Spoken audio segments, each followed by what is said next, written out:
Amerika Serikat ketar-ketir dan menyampaikan kecurigaan bahwa China terbuka untuk memberikan bantuan militer dan keuangan kepada Rusia. Pejabat militer AS menyatakan telah memiliki informasi atas indikasi tersebut. Informasi itu juga telah disampaikan kepada Pakta Pertahanan Atlantik Utara, NATO, dan negara-negara sekutu AS.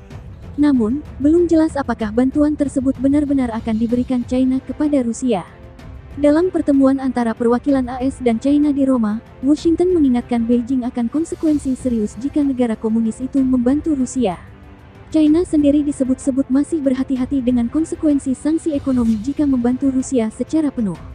Terlebih, masih ada silang pendapat di antara Partai Komunis China terkait bantuan militer maupun keuangan. Salah satu bantuan yang mungkin masih bisa dipenuhi China adalah dukungan logistik pangan untuk Rusia dalam menginvasi Ukraina. Ancaman sanksi membuat China sedikit menahan keinginan mereka melakukan dukungan penuh untuk Rusia. Para pejabat AS juga secara terpisah mengatakan bahwa Presiden China, Xi Jinping, kaget perang Rusia vs Ukraina membangkitkan kembali aliansi NATO. Ada kekhawatiran nyata oleh beberapa orang bahwa keterlibatan mereka China dapat merusak hubungan ekonomi dengan Barat yang menjadi sandaran China, tutur pejabat anonim tersebut. Rencana bantuan makanan yang diberikan China sendiri sekaligus memenuhi kebutuhan darurat pasukan Rusia di Ukraina. Pasukan Rusia yang dikerahkan di Ukraina melebihi stok logistik. Pasukan Rusia membobol toko kelontong untuk mencari makanan saat invasi berlangsung.